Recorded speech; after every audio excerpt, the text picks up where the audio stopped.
Welcome back to Bull Sessions here on 680 KFEQ.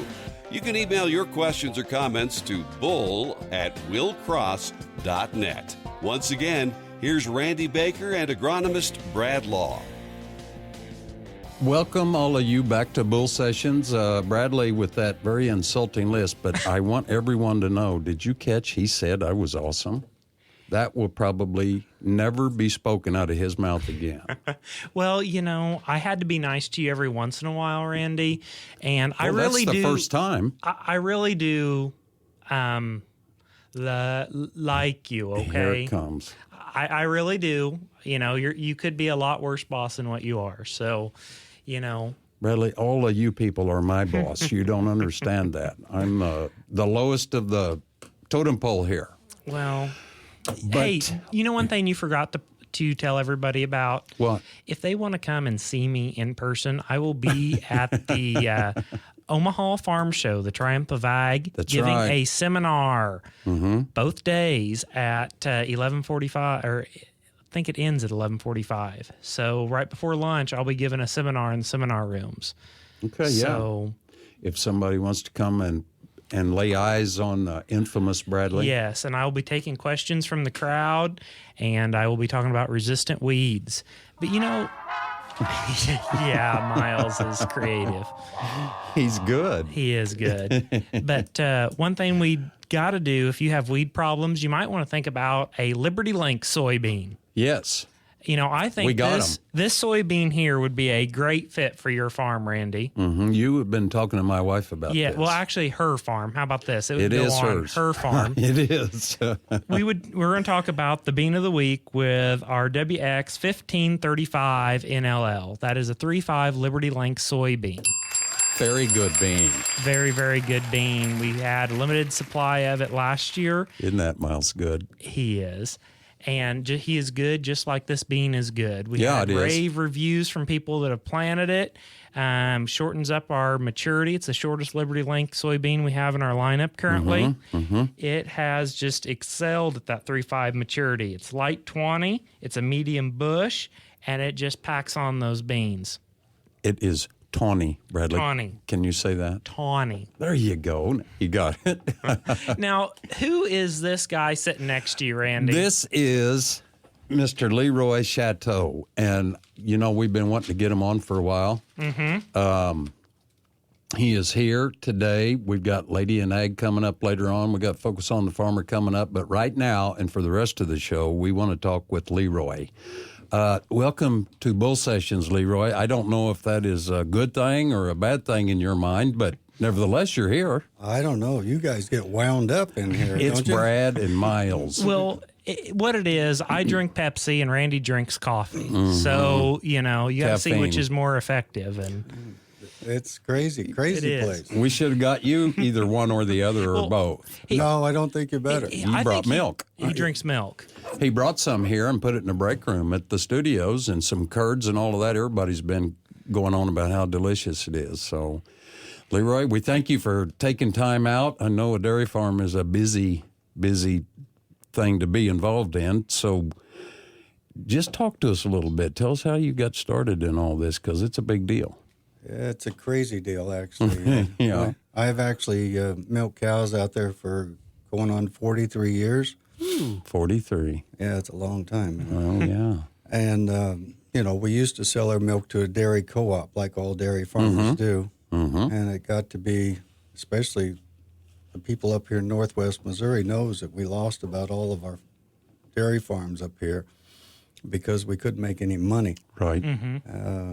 You know, northwest Missouri used to have a lot of dairies up here, and most of them did have a few cows anyway. I remember. Well, Cosby area, there used to be a bunch of dairies over there. You bet. Anyway, they all got smart and quit because they couldn't make any money. And I was either going to have to sell the cows or do something different. And that's when we decided, well, what if we bottled our own milk, had the best milk in St. Joe, Kansas City area? Maybe that might work. And at that time, only had 80 cows. And that was pretty sizable for the day, wasn't it? That was about average, yeah. 80, 120 cows maybe. So Anyway, we didn't know if it was going to work or not. We actually got a grant through the Department of Ag of Missouri to put together a feasibility and market study, which helped us kind of maybe figure out if this might work. We didn't know if it was going to work. I was just hoping we could sell milk from 80 cows and maybe for once in my life do something right. Oh, so anyway, the first month we was in business, we sold all the milk we could get from those 80 cows. First month. 2 months later, we got 80 more cows. Now we have close to 400 cows. Wow. And I have to talk to them every morning to keep them pepped up because we keep needing more milk. Yeah. So it's really been unbelievable. We have about 47 employees now. Really? We've got 5 trucks that leave the farm every morning to Kansas City and St. Joe. Yeah. Delivering all this milk to all these grocery stores. We've got about 140 some grocery stores we deliver to. That many in Kansas City and St. Joe Bo? Well, yeah. And I tell you what, when we first started, and even today, St. Joe sells as much milk as any store in Kansas City. Really? And, of course, it was a Hy-Vee mostly then. Sure. Now Price Choppers come to town, and they also have our product. But St. Joe has been awesome. And, Good. And now my son is doing home delivery in the Kansas City and whatever areas he can get enough stops to. Going milk or door to door again like the old days? Door to door. Not only does he have milk, he has about 300 other products, which are local products. Everything from the freshest milk, bread in Kansas City to, I don't know if you guys have heard of, oh, geez, I shouldn't have said it. The meat in Paradise Lager.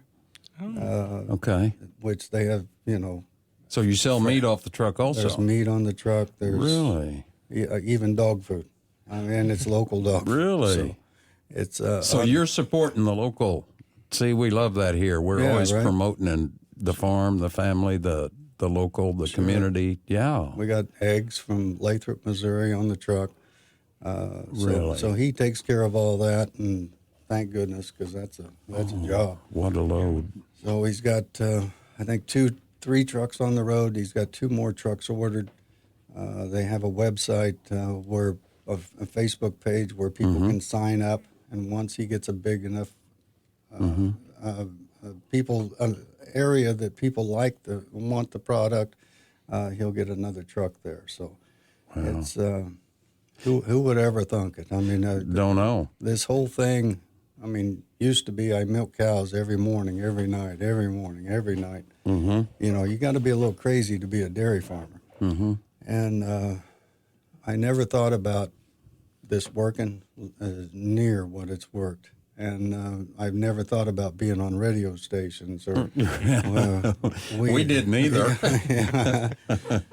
We actually, we've got to do stuff we never got to do before. We took chocolate milk in 2006. We actually won Small Business Person of the Year for Missouri. I heard the president was going to be there at the place that they invited us to accept the award for Missouri in Washington. Oh, wow. I called the Kansas City SBA to see if I could take the president some of the best chocolate milk in the country. Of course, that was George W. Bush then. Right. And we actually got there and found out we was runner-up for the National Small Business Person of the Year.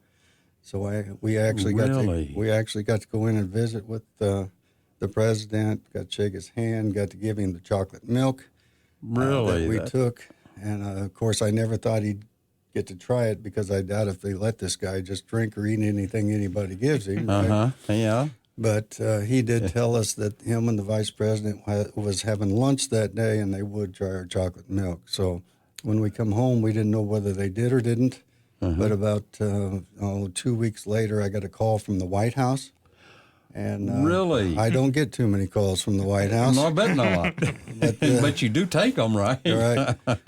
Well, it wasn't no caller ID on there, when he called. But anyway. How special is that? He actually sent us a picture and a really nice letter The picture was him drinking our chocolate milk in the Oval Office. How cool was that? Cool. Of course, I've got some Democratic friends who don't think that's cool at all. Oh, I bet not. So, No, I bet not. so this whole thing has been more than I ever dreamt. I bet, and it looks like it's continuing to grow. Yeah, it's What a blessing. We don't know how to stop it now. Well, don't. Just let her go. Let her go. let her go. You're going to have to get more cows, aren't you? Well, the trouble is, more cows mean more employees, More employees, more. more trucks, more everything. Where do you stop? Hay, I guess it all, huh? Pardon me? The haying, and you got. Well, we've got 400 acres out there, and we rent some pasture ground, but most of our ground goes to corn silage, and we can buy better alfalfa in Nebraska and places than we can raise here in Missouri. And those guys, that's all they do is raise hay. So, you know, if we raise our own hay, we got to feed it if it gets wet or whatever. When we order it in, if it's not to quality, we don't have to take it. So, you know, it's all about taking care of the girls, right? Sure it is. You betcha. I know my grandchildren, my granddaughter is crazy about the strawberry. And, of course, my grandson's crazy about the chocolate. I'm crazy about the white. You've got all kinds of flavors and so forth out there.